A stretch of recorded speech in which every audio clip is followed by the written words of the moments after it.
twongeye tubahaye ikaze rero mwebwe mukurikiye ibiganiro kuri uru rubuga by'umwihariko ibyigisho by'ishuri ryo ku isabato bifasha abakuze kwiga Bibiliya. Turi ku cyigisho cya 7 kivuga ku ngingo ishishikaje cyane ivuga ngo kuyoboka Imana bidasubirwaho, kuramya Imana uri ku rubuga rw'intambara. By'umwihariko tugeze ku ngingo yo kuwa 4 ifite umutwe uvuga ngo yanditswe ku mabuye. Amen. Yego rero batangira batubwira ko dusoma muri Yosuwa igice cya 8:32-35, ariko mbere yaho reka dutangire n'isengesho ubundi duhite twanzika mu cyigisho. Turabashuhuje nanone ni Letitia w'amahoro muri kumwe hamwe na Joshua. Reka dusenga Imana. Turagushimye Mana yacu, turagushimye kugira neza kandi udukunda, izina ryawe nirihimbazwe. Amen. None muri iki gitondo turacyakomeje kwiga ijambo ryawe, ko tuzi neza ko ijambo ryawe ari itabaza ry'ibirenge byacu, ari umucyo umurikira inzira yacu. Ndakwinginze rero kugira ngo ubane natwe nanone. Ndakwinginze buri wese usonzeye kumenya ibyawe no kugenda nk'uko ushaka, umuhaze ubuntu bwawe, utumare ubukene nk'ubutunzi bw'ubwiza bwawe buri.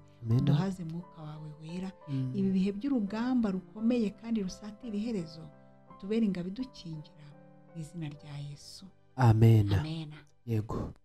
Noneho twari twabonye muri Yosuwa igice cya 8:32-35. Yego, Yosuwa igice cya 8:32-35 ngo maze Yosuwa yandikira imbere y'Abisirayeli ku mabuye y'igicaniro amategeko ya Mose, nk'uko Mose yari yarayanditse. Abisirayeli bose n'abakuru babo n'abatware babo n'abacamanza babo bahagarara hirya no hino y'isanduku imbere y'Abalewi b'abatambyi bahekaga isanduku y'isezerano ry'Uwiteka, si imbyaro zabo gusa ahubwo n'abanyamahanga. Igice cyabo cyari gihagaze ahagana ku musozi Gerizimu, ikindi gice ahagana ku musozi Ebali, nk'uko Mose umugaragu w'Uwiteka yabategetse ubwa mbere gusabira Abisirayeli umugisha. Hanyuma asoma amagambo y'amategeko yose, imigisha n'imivumo nk'uko byari byanditswe byose mu gitabo cy'amategeko. Nta jambo na rimwe mu yo Mose yategetse yose Yosuwa atasomeye imbere y'iteraniro rya Isirayeli, harimo abagore n'abana n'abanyamahanga bagendanaga nabo. Joshua, hari ikintu dukwiye kwibuka. Aya mategeko Yosuwa yanditse ntabwo ari ya mategeko 10 y'Imana. Ntabwo ari yandi Imana yari yarandikishije urutoki rwayo, ariyo yahawe Mose. Ni ya mategeko ya Mose, yayandi harimo amategeko y'imihango, harimo imivumo n'imigisha bizagera ku bantu bumvira Imana n'abatayumvira. Ni ya mategeko atandukanye Mose yari yarabandikiye mu gitabo cy'amategeko, kuko amategeko 10 y'Imana yo yari yanditse ku bisate by'amabuye yabaga no mu isanduku y'isezerano. Ntabwo bari bakeneye kongera kuyanduka. Okay, nandi.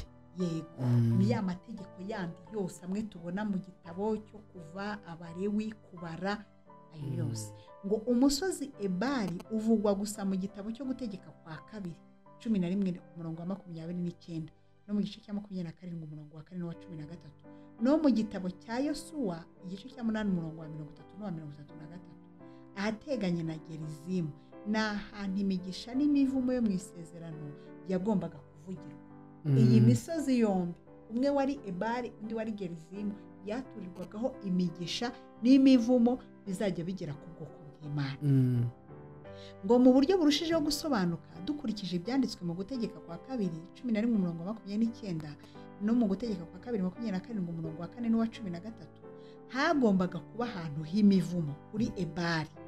Aho ngaho niho Abisirayeli bagombaga guhagarara ku mpande zombi z'isanduku y'isezerano imbere y'abatambyi. Itsinda rimwe ryahagararaga imbere y'umusozi Ebali, irindi tsinda rigahagarara imbere y'umusozi Gerizimu. Mu buryo bw'ibigereranyo babaga basohoje uburyo bubiri bushoboka bwo kugirana isano n'isezerano.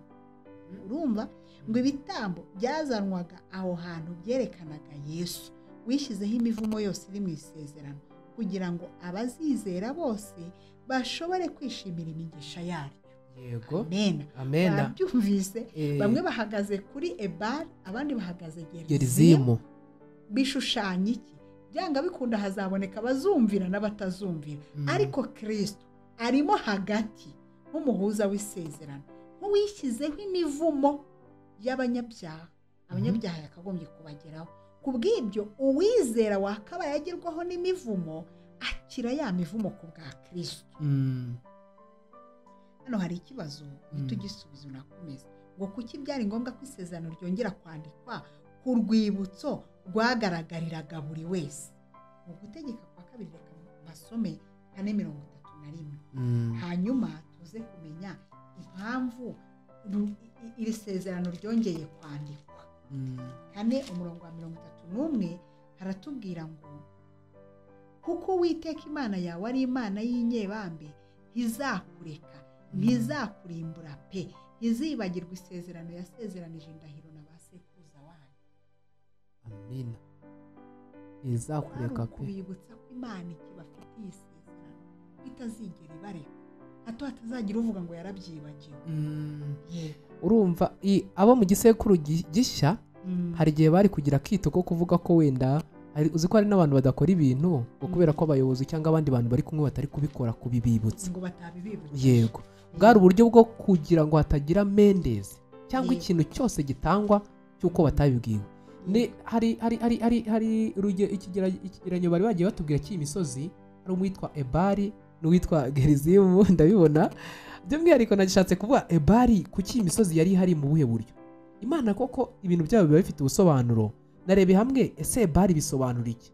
Mu gihe rero ngo Ebali bivuga ni nko mu gice cy'ubwihebe cyangwa se ngo ni nk'urukingo cyangwa igihe cy'ubwihebe cyangwa igihe cy'umusozi w'amarira cyangwa igihe cyo kuba abantu batameze neza. Mu gihe Gerizimu mu gihe bivuga umusozi w'ibyiza cyangwa umusozi w'imigisha. Batubwira ko rero n'ubu ngubu uracyahari muri Palestina, ariko ngo umusozi uteganye n'ahitwa Shekemu. Ahangaha ngo byari bifite ubusobanuro bw'uko iyo misozi ibiri yari isa nk'iteganye, bakayikoresha muri ubwo buryo, ariko bifite ikindi kintu bisobanuye aricyo batubwiye hejuru.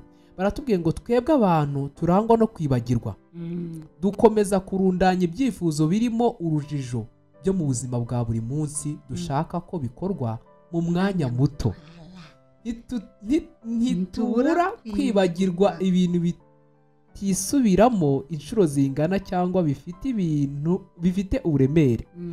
Muri buri funguro ryera ryose tugira igihe kidasanzwe cyo kongera kwiyegurira Uwiteka no kuvugurura ukwitanga gushingiye ku isezerano.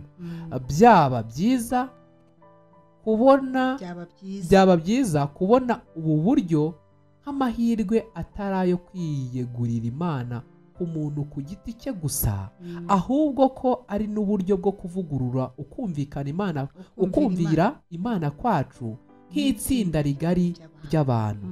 Mu muryango mugari urangwa no kwitekerezaho k'umuntu ku giti cye kurushaho kwiyongera, tugomba kongera gutahura imbaraga yo kuba abagize umuryango mugari usangiye imyumvire rusange, indangagaciro zimwe n'imyizerere imwe ndetse n'intego zimwe. Amen.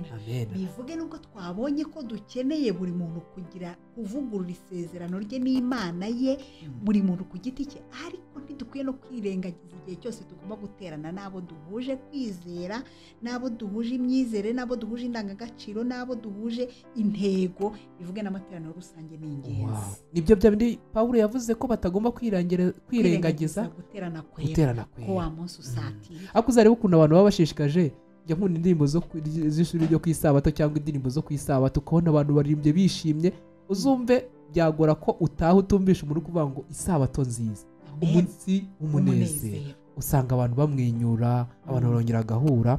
Ni byiza ko tugira amasengesho yacu, ariko no guterana kwera abantu benshi kurakwiye.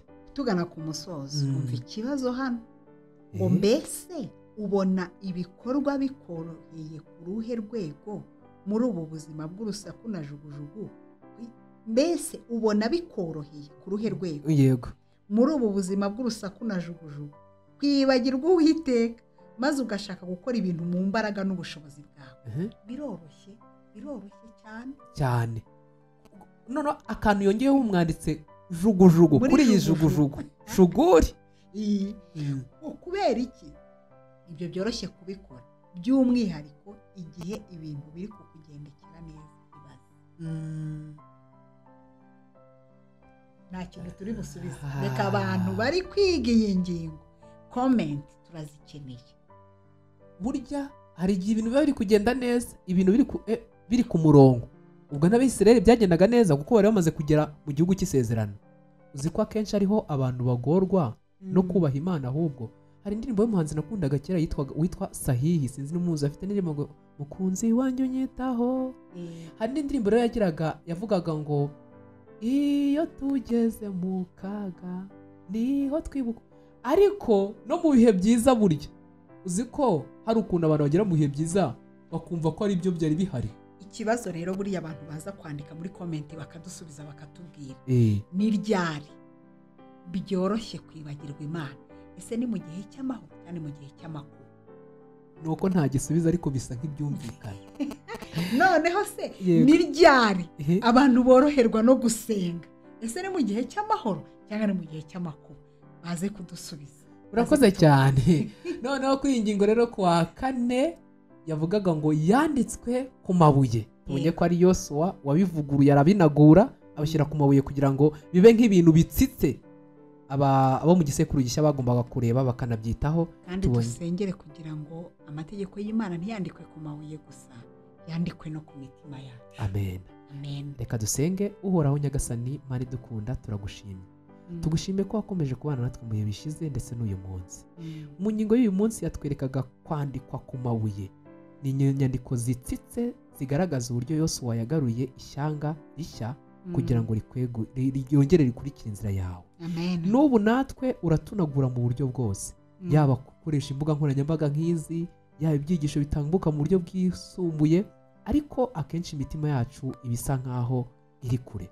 Turagusabye ngo uduhindurire imitima, udushyire mu mitima mishya, kandi aya mategeko uyandika ku mitima yacu, maze dukomeze kuba abana bawe intangarugero kandi bitegura kugaruka kwawe. Bana na buri muntu wese ukurikiye ibi biganiro kuri uru rubuga, kandi ukomeze kuduhana umugisha. Reka ibyo ukunda n'ibyo ushaka ubiduhere ubuntu mu izina ry'umwana wakunda Yesu Kristo, umwami n'umucunguzi wacu. Amen. Murakoze cyane.